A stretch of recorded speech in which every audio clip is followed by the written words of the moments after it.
Chapter 62, The Bonding.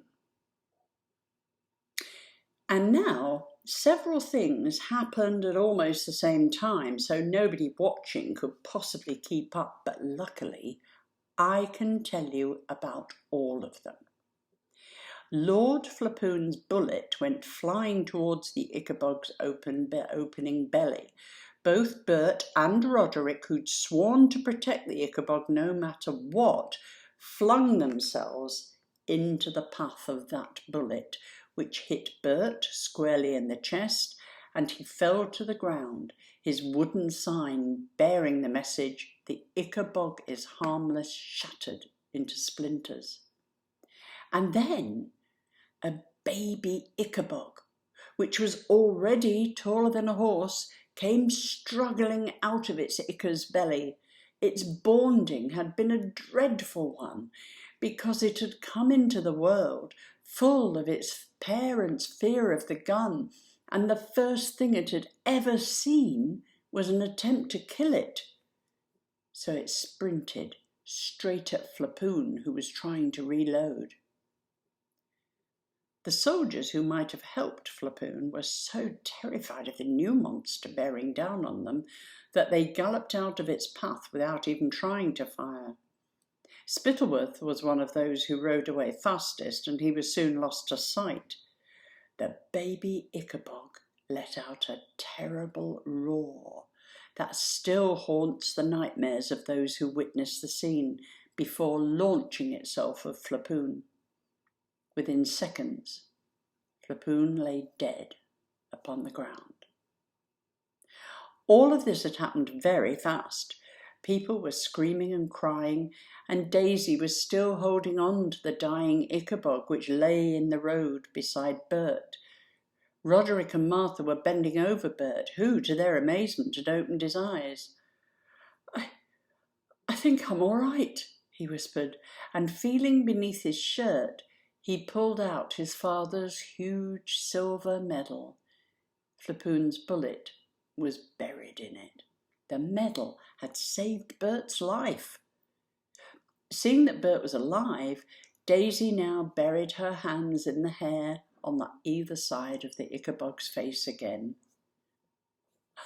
"I didn't see my Ichabog," whispered the dying Ickabog, in whose eyes there were tears again like glass apples.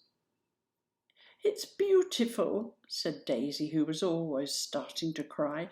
"Look, here." A second Ickaboggle was wriggling out of the Ickabog's tummy. This one had a friendly face and wore a timid smile, because its bonding had happened as its parent was looking into Daisy's face and had seen her tears and understood that a human could love an Ickabog as though it was one of their own family. Ignoring the noise and clamour all around it, the second Ickaboggle knelt beside Daisy in the road and stroked the big Ickabog's face. Icka and Ickaboggle looked at each other and smiled, and then the big Ickabog's eyes gently closed, and Daisy knew that it was dead. She buried her face in its shaggy hair and sobbed. "You mustn't be sad," said a familiar booming voice as something stroked her hair. "Don't cry, Daisy. This is the bonding.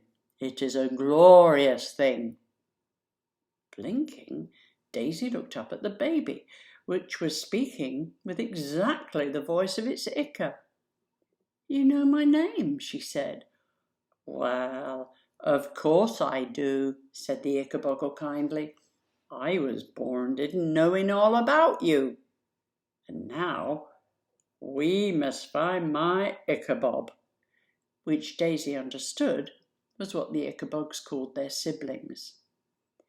Daisy stood up and saw Flapoon lying dead in the road, and the first-born Ickaboggle surrounded by people holding pitchforks and guns.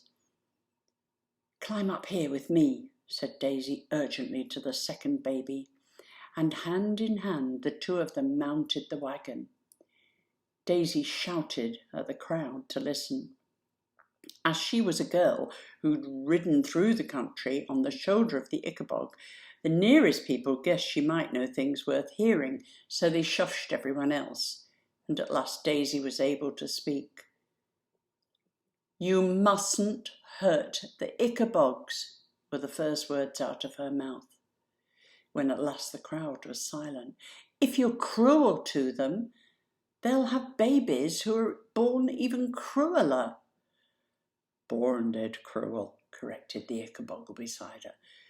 "Born dead cruel, yes," said Daisy. "But if they're born dead in kindness, they will be kind. They eat only mushrooms, and they want to be our friends." The crowd muttered, uncertain, until Daisy explained about Major Beamish's death on the marsh, how he'd been shot by Lord Flapoon, not killed by an Ickabog, and that Spittleworth had used the death to invent a story of a murderous monster in the marsh. Then the crowd decided they wanted to go and talk to King Fred, so the bodies of the dead Ickabog and Lord Flapoon were loaded onto the wagon, and 20 strong men pulled it along. The whole procession set off for the palace, with Daisy, Martha, and the kind Ickabogle arm in arm at the front, and 30 citizens with guns surrounding the fierce firstborn Ickabogle, which otherwise would have killed more humans because it had been bonded, fearing and hating them. But after a quick discussion, Bert and Roderick vanished, and where they went, you'll find out soon.